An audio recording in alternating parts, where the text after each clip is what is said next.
Chers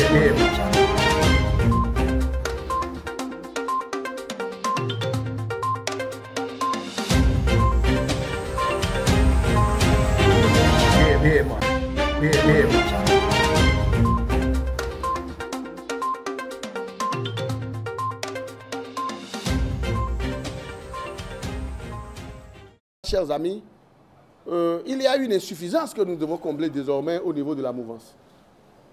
Nous devons communiquer. Nous devons sortir de la communication classique pour que le peuple béninois puisse comprendre ce qui se passe dans le pays. Et désormais, vous allez nous voir de façon plus fréquente, plus régulière, pour donc vous entretenir sur beaucoup d'autres sujets. Chers amis,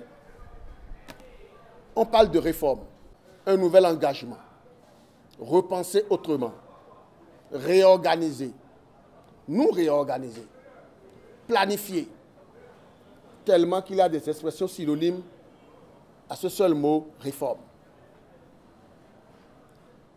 Il y a des années, les résultats des examens à la fin de chaque année scolaire désarticulent beaucoup de parents, découragent des parents.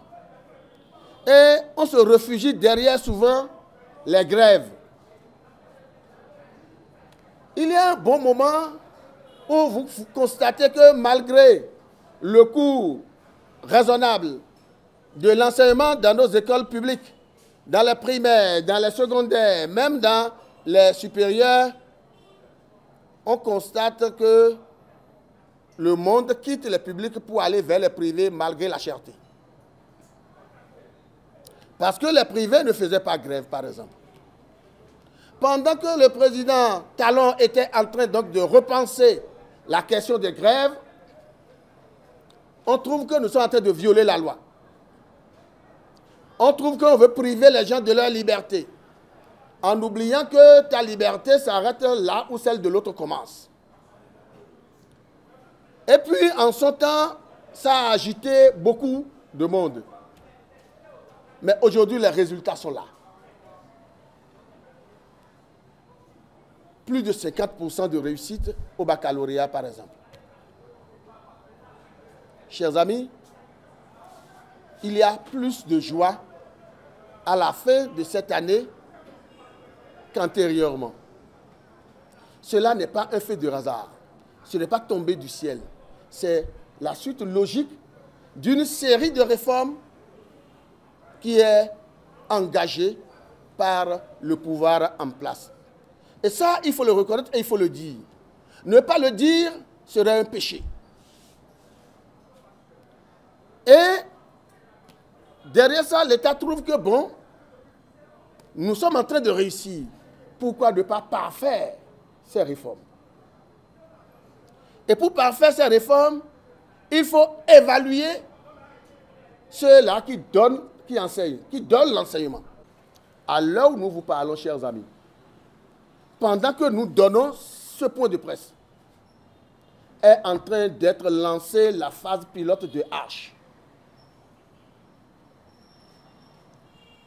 Le volet sanitaire, l'assurance de santé est en train d'être lancée actuellement au centre de santé de Glodjibé, à l'heure où je vous parle, pour impacter les populations d'Abomey-Calavi et de Soava.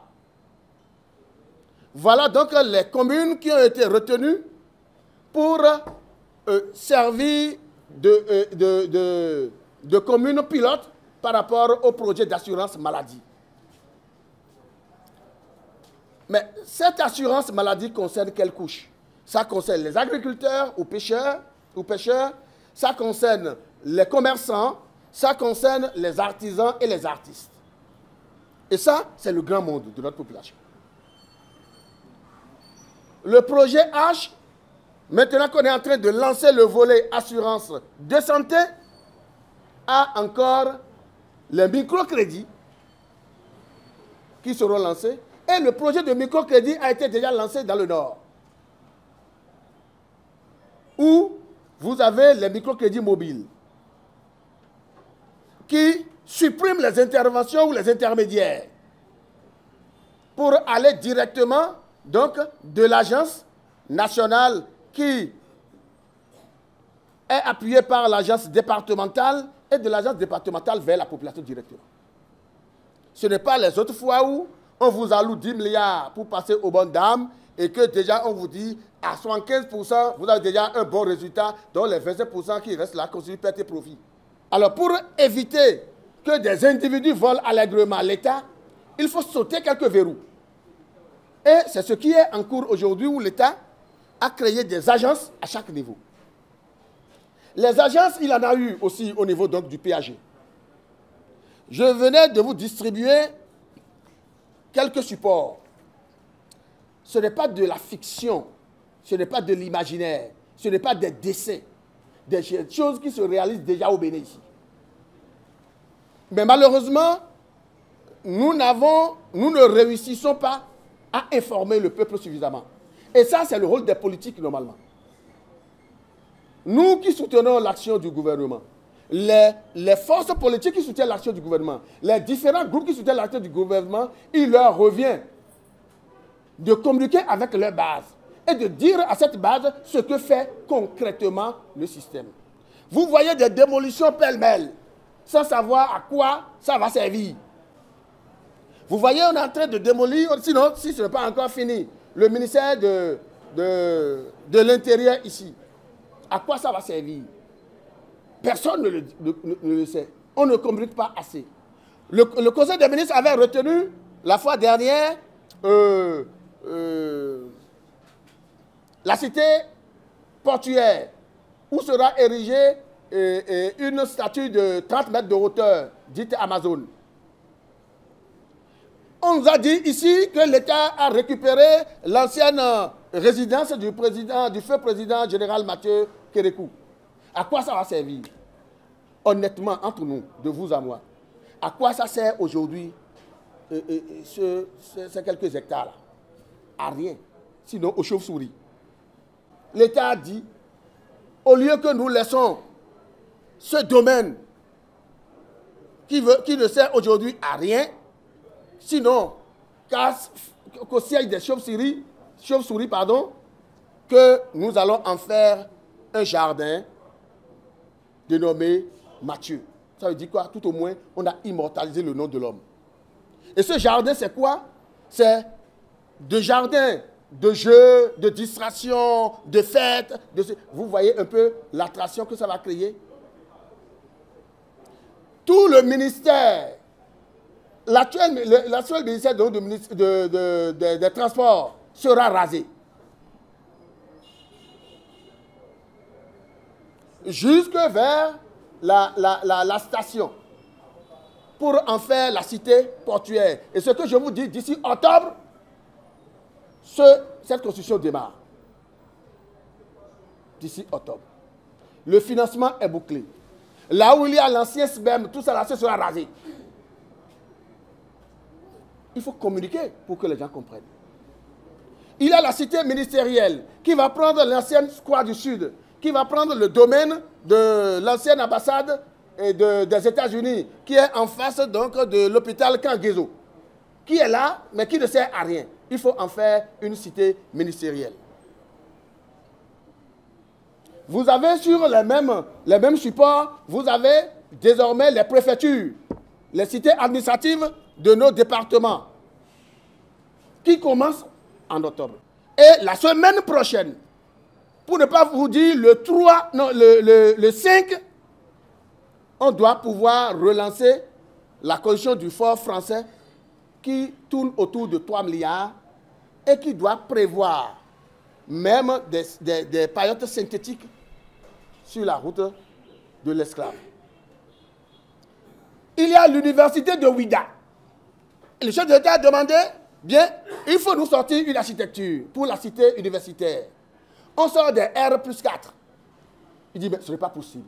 Si nous voulons faciliter la vie à nos étudiants, il n'est pas question que nous montions, nous les mettions dans des R+4 parce que si au 4e étage, il manque de l'eau, parce qu'il aura donc la suppression peut-être qui serait en panne, il est obligé de prendre un seau descendre, chercher de l'eau et passer 4 étages pour aller.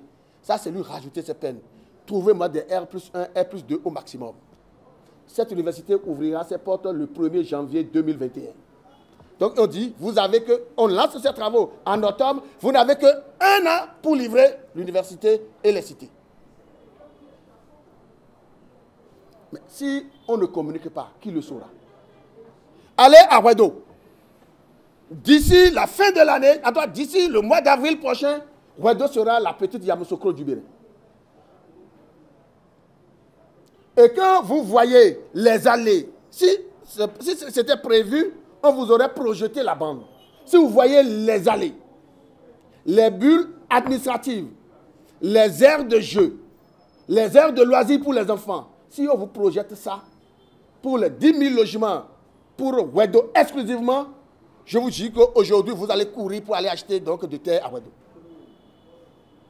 Et il y a par exemple 3 000 qui sont déjà engagés. Dans les 20 000 logements qui ont été retenus pour le PAG, il ne reste que 7 300 environ que l'État a laissé pour ceux qui vont, des opérateurs qui vont venir investir eux-mêmes avec leur propre argent. Sinon, pour les 12 000 et quelques, l'État a mobilisé entièrement les fonds. Et tout ça, et pour que demain, il n'y ait pas de détournement, pour que demain, il n'y ait pas de ralentissement, pour que demain, nous ne vivions pas encore d'éléphants blancs, l'État a créé une agence. Donc, et seulement, exclusivement, même pour ces vacances, l'État a lancé plus de 6 000 modules de classe, salles de classe. Et actuellement, les gens sont... C'est-à-dire, nous devons parler désormais. Sinon, c'est comme si le président Talon ne fait rien. C'est comme si le régime ne fait rien. Chers amis béninois, nous voulons souhaiter la bienvenue au président Ramnath, le président indien qui séjourne depuis hier dans notre pays. C'est encore la preuve de la redynamisation d'une diplomatie de développement que prône le président Patrice Talon. L'objectif est clair, c'est parvenir à tirer le maximum de nos relations bilatérales afin que chaque angle de notre développement puisse intéresser nos partenaires pour un seul objectif, attirer au maximum des investisseurs pour accompagner le processus de développement de notre pays. Il peut avoir des erreurs d'interprétation. Il peut avoir des erreurs d'appréciation. Il peut même avoir des erreurs dans l'exécution. Mais c'est ensemble que nous allons passer à la rélecture pour qu'ensemble nous puissions corriger ce qu'il y a à corriger. Mais lorsque nous rejetons catégoriquement la main tendue du chef de l'État et penser que dans cette main tendue, il ne pourrait jamais avoir une solution heureuse pour ce qui nous divise, je dis cela est une erreur. Mais il n'est jamais trop tard pour mieux comprendre. À l'école, il y a des élèves, même des étudiants qui comprennent pendant que le professeur dispense les cours. Il y a d'autres qui comprennent après une série d'exercices. Mais il y en a aussi qui comprennent après avoir obtenu un 0 en la matière et c'est soucieux donc de ne pas être éliminé au cours d'un examen par la note 0, qu'ils se prennent au sérieux pour comprendre que, attention, en matière de culture, il n'y a rien à abandonner.